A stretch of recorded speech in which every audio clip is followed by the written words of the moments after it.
Hola, ¿cómo están? Espero que muy bien, que hayan tenido una buena semana de descanso. Estamos pasando tiempos difíciles y hay que tratar de estar lo mejor posible. Así que ánimo para todos, para todas. La clase de hoy es acerca del parto prematuro. Parto prematuro es una de las patologías que más importancia tiene en obstetricia debido a la alta morbimortalidad fetal que nos va a entregar. Por lo tanto, es importante saber manejarla bien, tanto en la prevención primaria, secundaria y terciaria, para así tratar de disminuir las complicaciones que se asocian a este tipo de patología a, a lo mínimo posible. Vamos a partir definiendo. Parto prematuro es el parto ocurrido entre las 22 y las 36 más 6 semanas de la edad gestacional, como lo define la Organización Mundial de la Salud, para ser más exactos. Ese es el periodo donde los recién nacidos se denominan prematuros. También se establece como límite las 22 semanas de gestación o los 500 gramos o los 25 centímetros de longitud cefalonalga.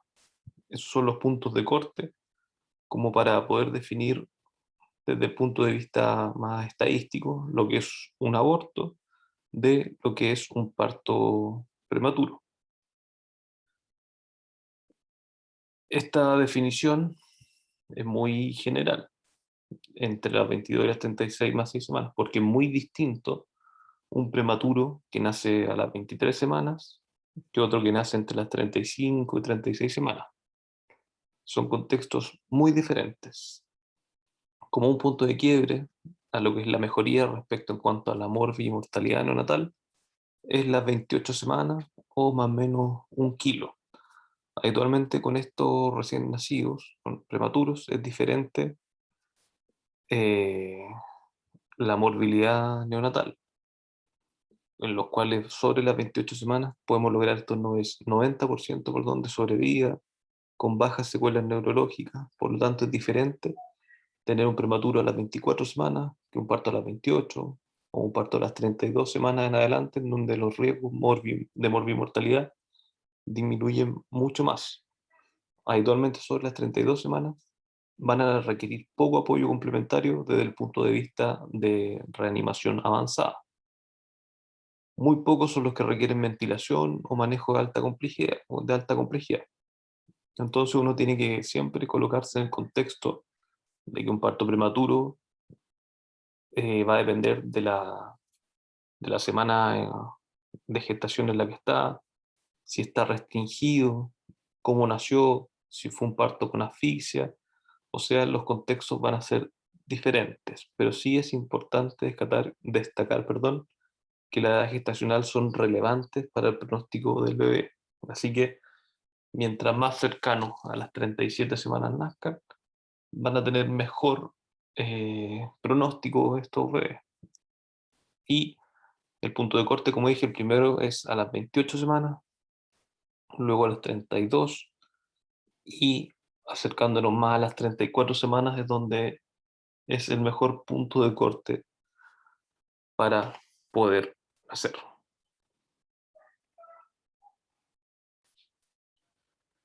En cuanto a la frecuencia es más o menos del 6 al 10% en la literatura internacional.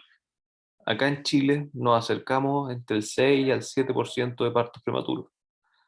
Chile tiene buenos números en cuanto a lo que respecta al parto prematuro, también a lo que es la morbimortalidad neonatal, a la morbimortalidad infantil, números buenos en cuanto a la atención profesional del parto.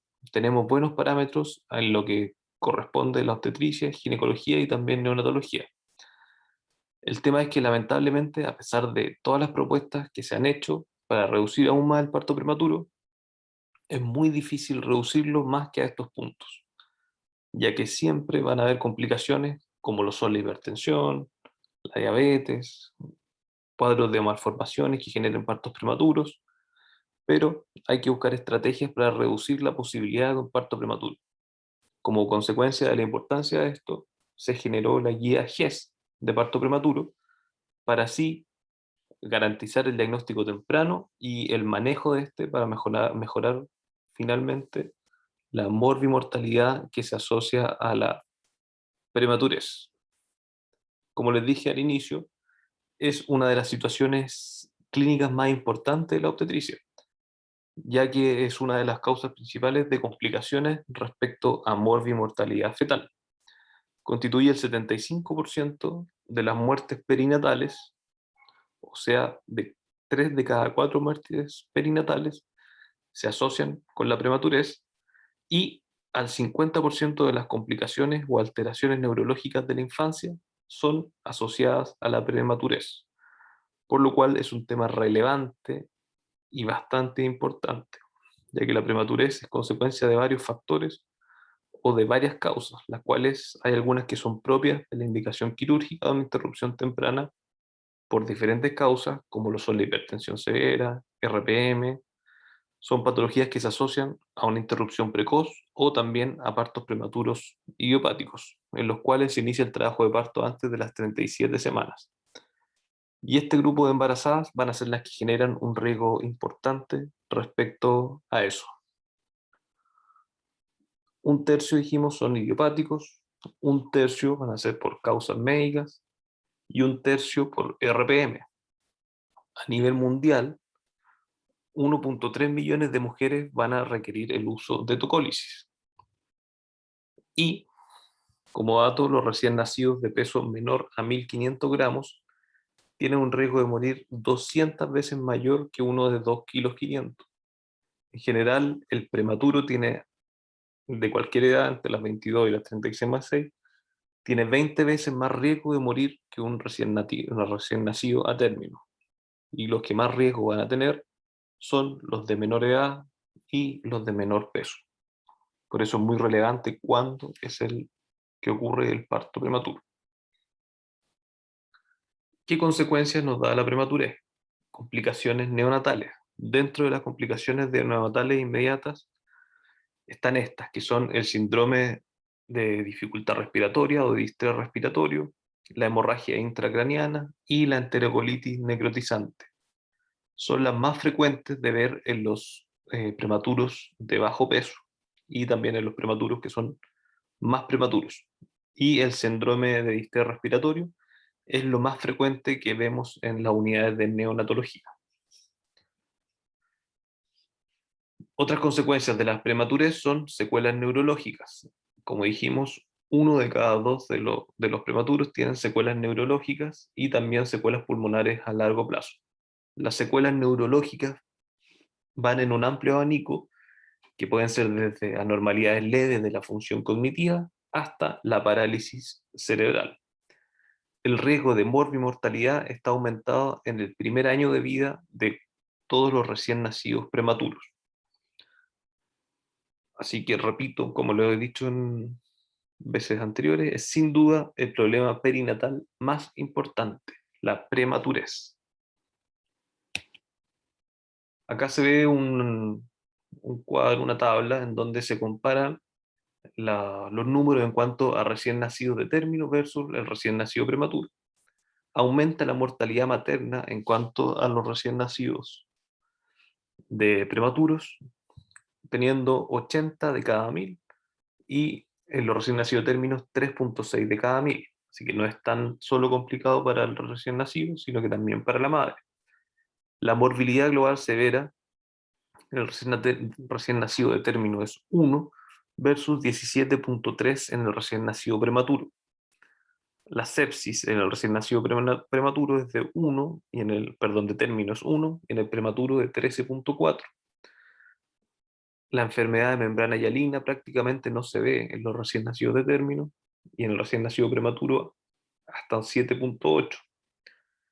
La enterocolitis necrotizante 0 en el recién nacido de término, 2,5 en el prematuro. la hemorragia intracraneana 0,1 en el recién nacido de término versus un 1,8 en el recién nacido prematuro. Y la hiperbilirrubinemia 6,4 en el recién nacido de término, perdón, aumentando a 23,7 en el recién nacido prematuro. La etiopatogenia la podemos dividir en, como dijimos anteriormente, en 3 tercios. Estas son las causas más frecuentes. Un tercio se ve asociado a los síntomas de parto prematuro, o SPP, o idiopático, ese que va a iniciar contracciones en forma espontánea, quizás por alguna causa que ya vamos a dilucidar, pero muchas veces se inicia el parto prematuro y uno nunca puede establecer cuál es la causa precisa de que por qué esto se inició. Después, un tercio de las causas está asociada a la rotura prematura de membranas. Y el otro tercio es por indicación o iatrogénico, quiere decir en paciente que requiere la interrupción por alguna patología del embarazo. Por ejemplo, una restricción de crecimiento severa, con un registro alterado, o una paciente que hizo una eclampsia a las 32 semanas, hay que interrumpir. Hay distintos tipos de indicaciones, pero tenemos que saber que un tercio es por causa idiopática, un tercio es por rotura prematura de membranas y el otro tercio está relacionado con indicación médica. La vía final del común del parto. Antiguamente se planteaba respecto a la fisiopatología de los partos prematuros, la cual era la activación normal adelantada de estos fenómenos fisiológicos, o sea, que activaban el parto y que terminaban el periodo de quiescencia más precoz y se iniciaba el periodo activo del parto, solamente como un adelantamiento del mismo proceso fisiológico normal, y se ha visto que claramente esto no es así. No es por una activación fisiológica como es el parto a término, sino que por alguna activación patológica que va a terminar en un parto prematuro. O sea, los partos prematuros no se desencadenan porque se adelantan los fenómenos fisiológicos, sino que existen causas determinantes que generan cambios moleculares, cambios bioquímicos, que generan finalmente la activación para llegar a un parto. Genera activación de citoquinas, activación de interleuquinas, de proteasas, alteraciones del colágeno, etcétera, las cuales estas vías van a terminar finalmente en un parto prematuro. Tenemos distintas causas que van a generar este parto prematuro. Uno lo tiene que definir el parto prematuro como algo sindromático, como un síndrome. O sea, no hay una causa única que genere el parto prematuro. Uno tiene diferentes causas que pueden llevar como consecuencia al inicio de un parto. Por ende, sería ideal tratar dirigidamente cada causa, según lo que requiera esa paciente. Lamentablemente todavía no tenemos las herramientas como para hacer un tratamiento por subgrupo, pero sí es importante lograr tener la causa clara para este eventual parto prematuro, para así implementar las medidas necesarias para mejorar el pronóstico de este embarazo. Dentro de las causas que tenemos, por ejemplo, la sobredistensión uterina. Dentro de esto tenemos el polidroamnios, la macrosomía fetal, el embarazo múltiple, que son las 3 causas más frecuentes de sobredistensión uterina, y el manejo de esta patología va a depender.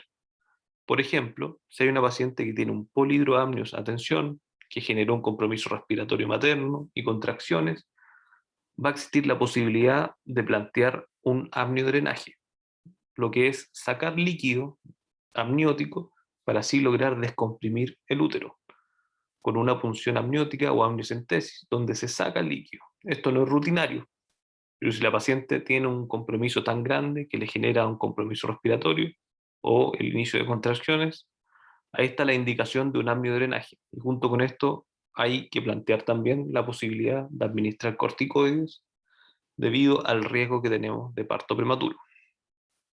Otra de las causas del parto prematuro es la infección.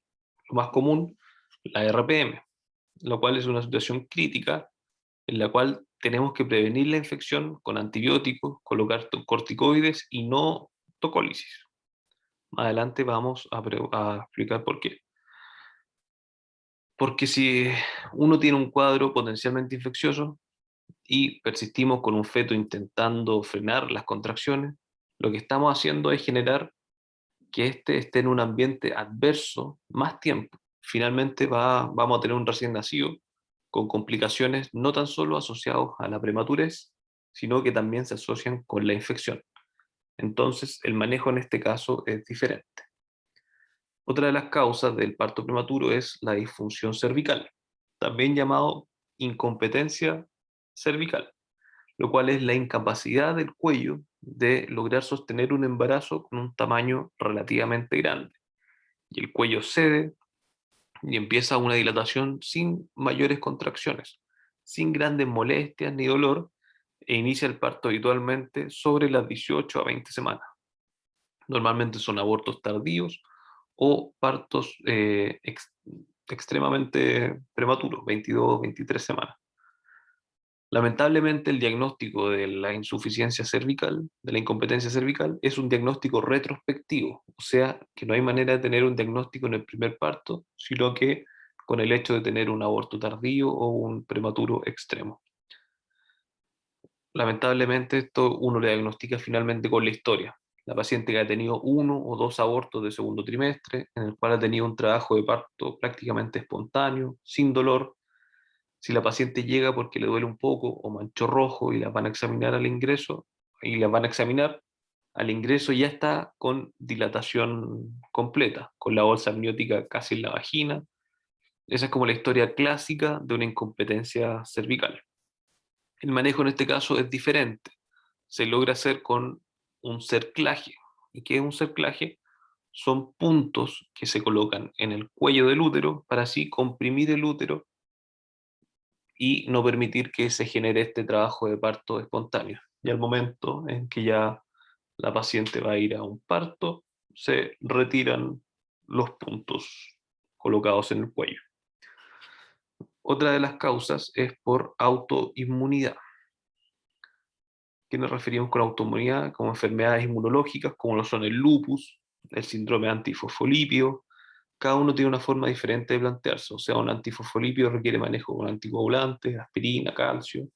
Tenemos que ver los antecedentes de la paciente para así sospechar alguna enfermedad autoinmune que nos esté generando este cuadro de parto prematuro.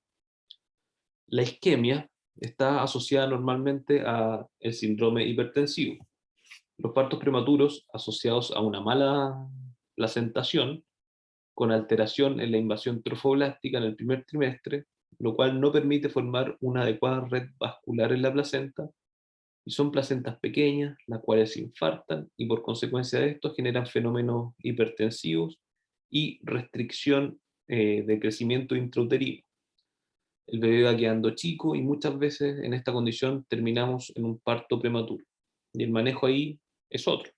Tenemos que lograr pesquisar esta hipertensión, manejar la hipertensión, prevenir que este síndrome hipertensivo termine en fenómenos como la preeclampsia o la eclampsia con calcio y aspirina, y llevar a la paciente a lo que más pueda aguantar en esta condición, con manejo más de seguimiento más seriado.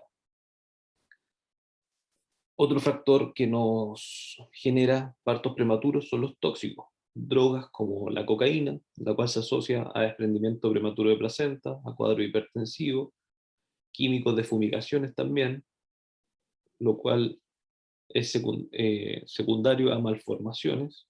O sea, las malformaciones generan contracciones o parto prematuro, algunos tipos de malformaciones que se asocian a estos cuadros de uso de tóxicos o químicos. El cigarro también está asociado a una restricción del crecimiento intrauterino. Todo esto va llevando al final un potencial riesgo de parto prematuro. Entonces, como dijimos, el parto prematuro se va a considerar como un síndrome. ¿Por qué? Porque tiene diferentes causas, como vimos acá, sobre distensión, infección, autoinmunidad, isquemia, tóxicos, disfunción cervical, y a la vez cada una de estas tiene manejos diferentes. O sea, No se maneja de la misma forma una disfunción cervical con un cuadro infeccioso, son manejos diferentes, pero con un fin común que es prevenir las consecuencias que nos genera el parto prematuro.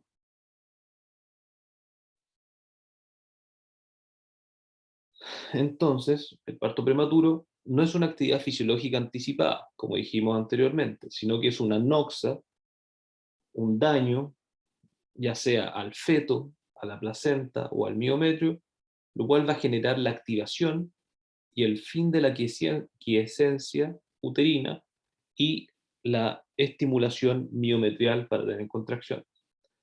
Los receptores de oxitocina están internalizados, por eso no son muy estimuladores del miometrio. Y luego en el determinismo del parto empieza a haber fenómenos que cambian favorables a la estimulación de este y eventualmente a las contracciones. Estos daños o noxas guían de forma anticipada parte de esta condición. Los fenómenos inflamatorios inician contracciones con posterior inicio del parto prematuro. ¿Qué factores de riesgo tenemos para el parto prematuro? Los factores preponderantes, bueno, el factor preponderante y principal es el antecedente de un parto prematuro previo. Factor principal para tener un nuevo parto prematuro, entonces, el hecho de haber tenido un parto prematuro anterior. Y mientras más partos prematuros se tengan, mayor es el riesgo de tener un nuevo parto prematuro. Otra de las causas es el embarazo múltiple, la presencia de dilatación cervical a las 32 semanas, el antecedente de una cirugía abdominal durante el embarazo, el borramiento cervical también a las 32 semanas y malformaciones uterinas. Con un riesgo un poco menor también está la irritabilidad uterina, el polihidroamnios, el antecedente de un trabajo de parto prematuro previo, pero que no haya terminado en parto, el cono cervical, la metrorragia después de las 12 semanas, con un riesgo relativo un poco menor, pero igual no son factores de riesgo, el aborto de segundo trimestre, el consumo de más de 10 cigarrillos al día, más de 2 abortos de primer trimestre y pielonefritis aguda durante el embarazo. La ausencia de estos factores no significa que no exista riesgo real de prematurez. O sea, hay partos prematuros que no tienen asociación con ninguno de estos factores de riesgo. Así que siempre tenemos que estar atentos a esto. Los criterios diagnósticos que nos da la guía GES, tenemos síntomas de parto prematuro, lo cual es dinámica uterina antes de las 37 semanas, que no se asocia con cambios cervicales, o sea, solo contracciones uterinas. Y el trabajo de parto prematuro es el cual se asocian las contracciones, más de 6 contracciones uterinas en 30 minutos, asociado a más del 50% de borramiento cervical y al menos 1 centímetro de dilatación cervical. Todo esto antes de las 37 semanas y cumplidos los 3 criterios. Bueno, en realidad son 2 criterios que son las contracciones y los cambios cervicales, porque si es que ya va borrando, va a comenzar a presentar dilatación. ¿Cómo podemos realizar el diagnóstico? Un elemento que tenemos es el registro electrónico para medir las contracciones uterinas y si es que no tenemos el registro electrónico, la medición de dinámica uterina manual. Esto nos indica las contracciones. En la línea de abajo se ve la contractilidad uterina y en la línea de arriba vemos la frecuencia cardíaca fetal. En este caso tenemos un feto que está con una frecuencia cardíaca adecuada, con fenómenos aceleratorios normales, que tiene un registro tipo 1. Y si vemos abajo, tiene bastantes contracciones, alrededor de 3 a 4 en 10 minutos. Entonces, claramente, si vemos este registro y pensamos que una paciente que está con 32 semanas, 33 semanas, tenemos una dinámica sugerente de síntomas de parto prematuro, o trabajo de parto prematuro, que se va a definir básicamente con los cambios cervicales.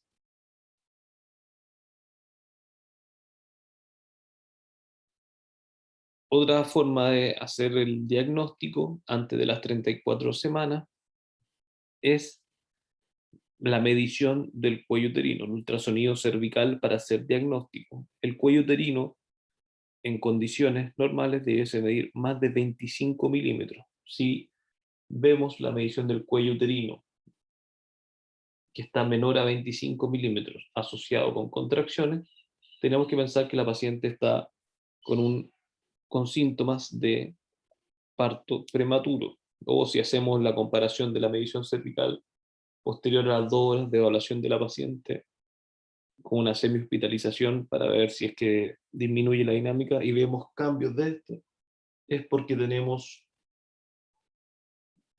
una amenaza de parto prematuro. Entonces, las pacientes en las cuales se sospeche la condición de trabajo de parto prematuro, que cumplan solo los requisitos de contracciones uterinas, deben ser observadas por al menos 2 horas en orden de confirmar el diagnóstico. En este periodo se debe certificar si presentan cambios en la evaluación del cuello uterino o si la actividad contráctil uterina persiste. Si el diagnóstico es un falso trabajo de parto prematuro, se debe dar de alta.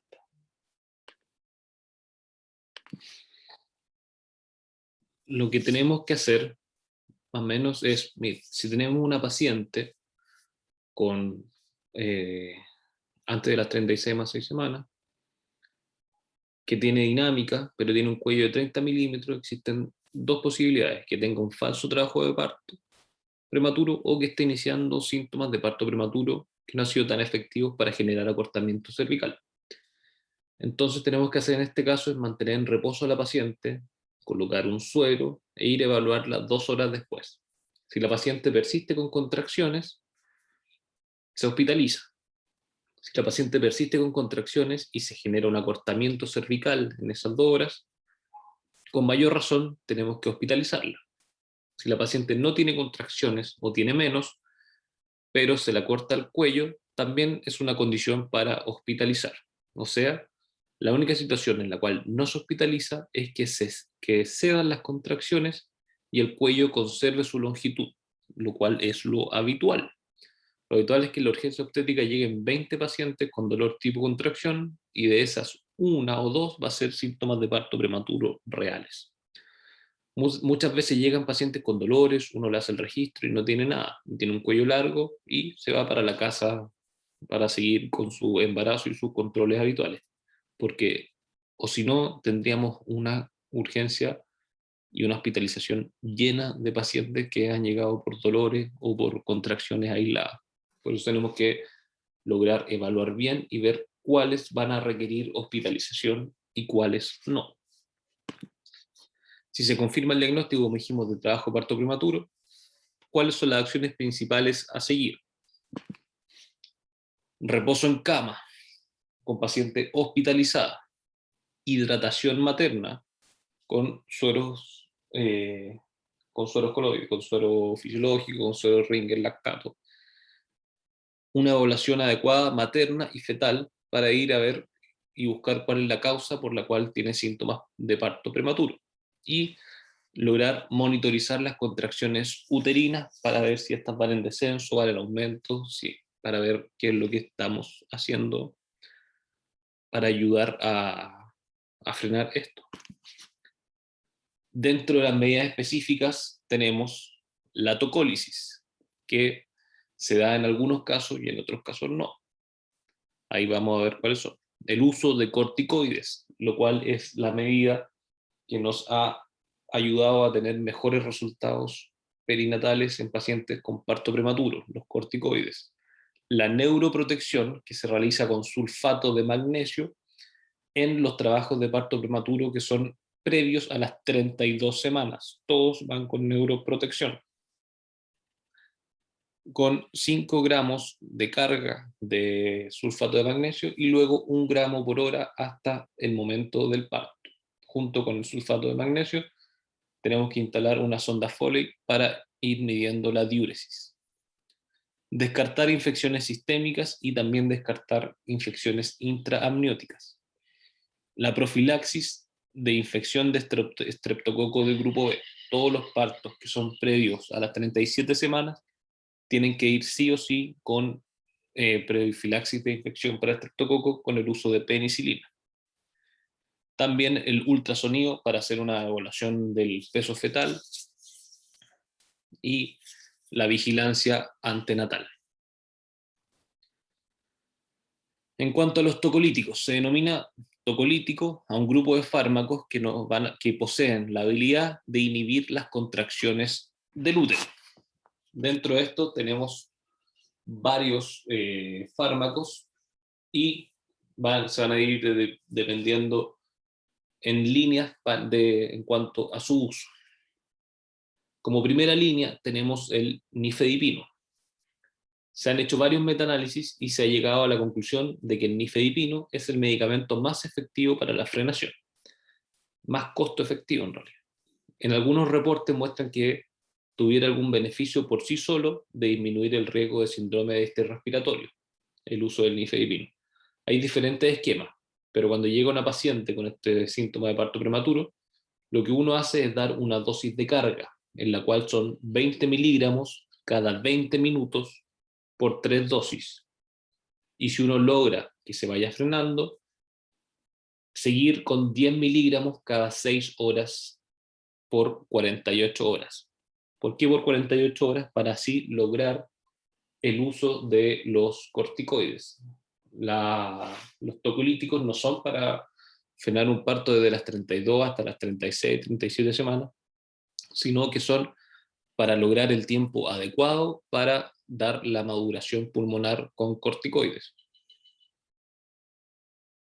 En segunda línea tenemos los betamiméticos, el que más se ocupa es el fenoterol. Es igual de bueno que el nifedipino, pero tiene efectos adversos importantes y también contraindicaciones. Es muy habitual que genere taquicardia, intolerancia materna, incluso algunos pueden causar casos de insuficiencia cardíaca en pacientes que están constantemente con la taquicardia establecida. Es una paciente que uno no pesquisa este efecto adverso y este efecto adverso, la taquicardia, es frecuente. Entonces, es un medicamento que es bueno, pero que no todos toleran este medicamento y que hay que suspenderlo y buscar alternativas. Otro medicamento que es muy bueno, muy eficaz, es el atosigan, que es un antagonista selectivo de los receptores de oxitocina. Como dije, es muy bueno y eficaz para disminuir las contracciones, pero el tema es el costo. Es muy caro y no está en el alcance de la salud pública. Por ejemplo, en el hospital de Talca, de atosigan tenemos 3 dosis al mes para todas las pacientes que llegan. Hay que usarla en pacientes que son muy seleccionados. Por ejemplo, se ocupa normalmente en pacientes con embarazos gemelares que no responden con el nifedipino. Se ocupa normalmente este atosigan, pero tenemos 3 dosis al mes para un hospital en el cual nacen 5.000 guaguas al año. O sea, es lamentable, pero es la realidad de la salud pública. Como tercera línea tenemos la indometacina. La indometacina es un AINES que nos ayuda a generar tocólisis, pero tiene desventajas importantes porque hay efectos adversos fetales, ya que, como sabemos, los AINES están contraindicados porque generan cierre prematuro del ductus arterioso y también oligoamnios debido a la disminución del flujo renal. La recomendación del uso de la indometacina es en pacientes con prematurez importante bajo las 32 semanas, en un periodo de no más allá de 3 a 5 días. Su uso es excepcional, pero muchas veces cuando no responde a otros tocolíticos es una alternativa. Descartar el sulfato de magnesio y la nitroglicerina como tocolíticos. Antes se utilizaban, pero ya no se usa. Desde el punto de vista práctico, uno instala el nifedipino como primera línea. Si una paciente está con síntomas de parto prematuro y uno le coloca nifedipino, y no responde, uno tiene que plantear como posibilidad una infección intraamniótica. Y en ese caso, no podemos pasar a una segunda línea inmediatamente, sino que tenemos que descartar de que no exista una infección intraamniótica por la cual no haya respondido a esta primera línea. Y lo que tenemos que hacer es una amniocentesis para ver cómo está el líquido amniótico. Y si esta sale negativa para infección, ahí podemos colocar una segunda línea tocolítica que normalmente es el fenoterol. Ese es el protocolo que se tiene que tener. Lo mismo que con una RPM. Uno puede estar persistiendo con un embarazo con malas condiciones para el feto. Al final sacamos un feto séptico que puede fallecer por tratar de dejar de un par de días más dentro del útero. El sulfato de magnesio y la nitroglicerina no son tocolíticos. Sulfato de magnesio se va a utilizar en casos de prematurez menor a 32 semanas como neuroprotección. ¿Cuáles son las recomendaciones del GES en relación a la tocólisis? Tocólisis se sugiere en gestaciones menores de 34 semanas. En teoría, en una paciente sobre 34 semanas que inicia trabajo de parto prematuro, se deja en evolución espontánea. En teoría. Porque no debiese tener un riesgo importante de síndrome de distrés respiratorio. Ahora sí, muchas veces tienen 34 semanas, está con parto prematuro, administramos los corticoides, pero en estricto rigor, hasta las 34 semanas, corticoides y tocolíticos. Con los corticoides, ahora se ha visto que hay también efectividad hasta las 36 más 6. Va a depender de cada clínico quién lo realice, si lo va a administrar o no. La recomendación es firme hasta las 34 semanas, pero igual existe evidencia hoy en día que los corticoides se pueden utilizar hasta las 36 más 6 semanas. Pero sobre las 34 semanas no es muy utilizado el uso de tocolíticos. Más que nada a las 34, si comienza con contracciones, ya se deja que avance en este parto prematuro. Cuando ya, por ejemplo, si estamos con tocólisis y la dilatación va progresando a los 4 centímetros, o si teniendo una dilatación inicial de 3 a 4 centímetros, progresa a más de 6 centímetros, se suspende, porque ya se considera que la tocólisis ha fracasado. Como les dije anteriormente, la función del tocolítico no es prolongar un embarazo hasta el término. Lo que queremos es darle tiempo para que uno coloque los corticoides. Ese es el objetivo del tocolítico. No es llevar un embarazo que está de las 32 hasta las 37 semanas. El objetivo es que el embarazo persista durante al menos 48 horas para lograr la inducción con los corticoides. ¿Qué contraindicaciones tenemos para la tocólisis?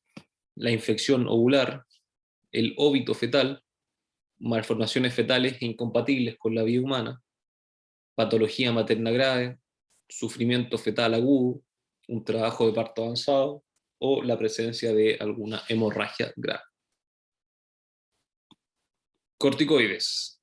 En el año 72 se probó por primera vez que los corticoides tenían un efecto importante respecto a la sobrevida en cuanto a los fetos prematuros, y se habla que la reducción del síndrome de estrés respiratorio en pacientes que han tenido corticoides es alrededor del 50%, o sea, el riesgo relativo baja a 0,5 de síndrome de estrés respiratorio, por lo cual disminuye la morbilidad neonatal y ha sido la intervención médica más importante en la sobrevida de todos estos fetos prematuros.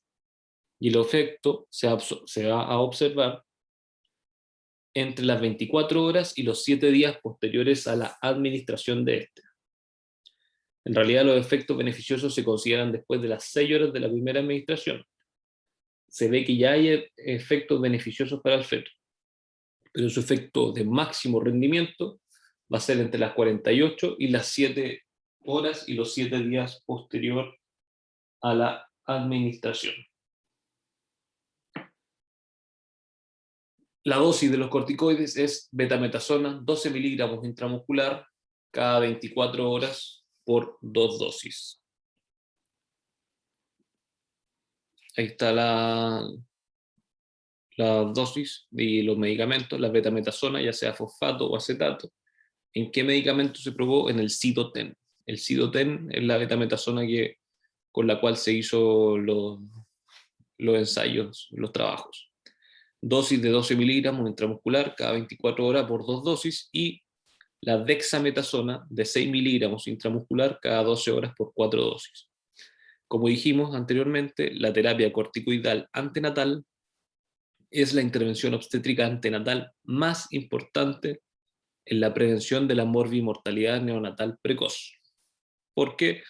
Porque el beneficio de la terapia de corticoides ha disminuido el síndrome de estrés respiratorio neonatal, también la hemorragia intracraniana, la enterocolitis necrotizante, el ingreso a UCI neonatal, la sepsis neonatal y también la mortalidad neonatal precoz. En todos estos eventos que son típicos de prematuros, como habíamos dicho anteriormente, se ha visto beneficio con el uso de la terapia de corticoides. Por lo tanto, siempre ante la sospecha que tengamos de síntomas de tener un parto prematuro, tenemos que hacer una intervención con el uso de corticoides. En cuanto a repetir corticoides o no, hay evidencias actuales que apoyan la no conveniencia de repetir semanalmente una dosis de corticoides. ¿Por qué? Porque hay mayor incidencia de RCIU, también supresión suprarrenal por el uso del corticoide, y de diámetros biparietales menores cuando son 3 o más cursos. La situación actual apoya la repetición de los corticoides después de un mes de la dosis administrada, y eventualmente si existe un factor de riesgo en este minuto por el cual uno deba repetir la dosis. Por ejemplo, si colocamos corticoides a las 26 semanas con un riesgo de parto prematuro X, posteriormente pasó un mes y estamos en las 30 semanas y ese factor ya no existe, no le coloca corticoides. Pero si ya estamos en las 30 semanas y ese factor sigue presente y hay mayor riesgo de tener un parto prematuro pronto, colocamos nuevamente una dosis de refuerzo. Ese es el concepto actual. Máximo 2 cursos de corticoides, porque más allá vamos a tener mayor incidencia de restricción del crecimiento intrauterino, de supresión suprarrenal y de diámetros biparietales menores. Descartar las infecciones sistémicas. ¿Cómo podemos hacer eso? Con una anamnesis y un examen físico, como en todas pacientes, siempre una adecuada anamnesis y un buen examen físico en busca de infecciones.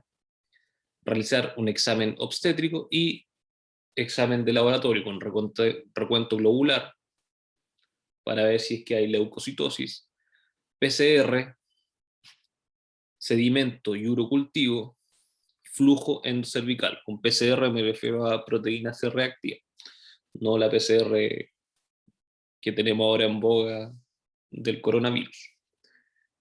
Con estos, ver si es que tenemos sospechas de tener alguna infección intraamniótica o alguna infección que pueda ir cursando. Descartar infecciones intraamnióticas. ¿Cómo podemos ver eso? Descartando la invasión microbiana de la cavidad amniótica. ¿Cómo se define esto? Con la presencia de gérmenes en el líquido amniótico. Luego de una amniocentesis, si tenemos la presencia de un gram, o si en el cultivo tenemos algún bichito, o si en el citoquímico la glucosa sale menor a 14, con presencia de interleuquina 6 o leucocitos mayores a 50 por milímetro cúbico, tenemos la sospecha de que este cultivo sea positivo para infección. Y la otra forma de presentación es con una corioamnionitis clínica. ¿Cómo se presenta la corioamnionitis clínica? Con fiebre sobre 38 grados Celsius, asociada a taquicardia materna, taquicardia fetal, presencia de contracciones uterinas, flujo genital purulento o leucocitosis sobre 15.000. ¿Cuáles son los criterios de Gibbs? Fiebre más 2 de las siguientes: taquicardia materna, taquicardia fetal, contracciones uterinas, flujo genital purulento o leucocitosis sobre los 15.000. En ese caso tenemos una corioamnionitis clínica y ahí no queda nada más que interrumpir el embarazo debido a los riesgos que nos genera la infección. Cuando realizamos una amniocentesis, cuando no es posible tomar una conducta con la información aportada. O sea, si es que tenemos una sospecha clínica de una infección intraamniótica o cuando la tocólisis de primera línea no tiene respuesta clínica, como dijimos anteriormente. Profilaxis de infección de estreptococo grupo B. En toda paciente que se encuentre en trabajo de parto antes de las 37 semanas debemos realizar la profilaxis de la infección del estreptococo. No se realiza en las pacientes que no se encuentran en trabajo de parto, debido a que esto es solo en el intraparto. Y el objetivo es prevenir la infección neonatal por el estreptococo del grupo B. La aportación del estreptococo es importante, al menos el 30% de la población adulta lo va a aportar, ya que esta está en un reservorio intestinal. Muchas veces, por colonización, va a llegar a la vagina y genera o ITU o su presencia en la vagina genera la posibilidad de riesgo de transmisión vertical durante el trabajo de parto, por lo cual se requiere la profilaxis intraparto y esto es muy importante que tengamos que saberlo. Si a una paciente se le pesquisa el estreptococo a las 36 semanas en flujo vaginal, no se trata, porque no genera inflamación, no genera infección, es colonización solamente, y esto implica que si uno la trata en esa fecha, a la fecha del parto puede estar perfectamente recolonizada. Entonces no se hace la prevención previa al parto. La prevención se hace en el intraparto, cuando está el diagnóstico previo de flujo vaginal a estreptococo. ¿En qué otras condiciones? Cuando hay una infección de un recién nacido previa con estreptococo, una RPM mayor a 18 horas, ITU por estreptococo durante el embarazo. También tenemos condiciones intraparto como fiebre sobre 38 grados Celsius en el trabajo de parto. Estas son condiciones para iniciar tratamiento antibiótico intraparto para prevenir el estreptococo del grupo B. ¿Cuáles son en la administración del antibiótico? El esquema sugerido y el que se ocupa actualmente en el Hospital de Talca es el uso de penicilina sódica 5 millones endovenosos y luego se puede ocupar 2,5 a 3 millones y se está ocupando actualmente 3 millones endovenosos también cada 4 horas hasta la resolución del parto. Otro esquema, cuando no hay penicilina, es el uso de ampicilina, 2 gramos endovenoso de carga y luego 1 gramo endovenoso cada 4 horas hasta la resolución del parto. Pacientes alérgicas a las penicilinas, el uso de clindamicina, 900 miligramos endovenosos cada 8 horas hasta la resolución del parto, o eritromicina, 500 miligramos endovenosos cada 6 horas hasta la resolución del parto. Lo más importante, como dijimos en un inicio, es la prevención del parto prematuro. Dentro de esto tenemos 3 tipos de intervenciones. La prevención primaria, en la cual en la población general se evalúa el riesgo individual de cada paciente, factores de riesgo y optimización del control prenatal. Como prevención secundaria, en la población de alto riesgo, control de los factores de riesgo, cervicometría, cerclaje cervical en las pacientes con antecedentes de incompetencia cervical o con acortamiento progresivo del cervix y administración de progesterona vaginal.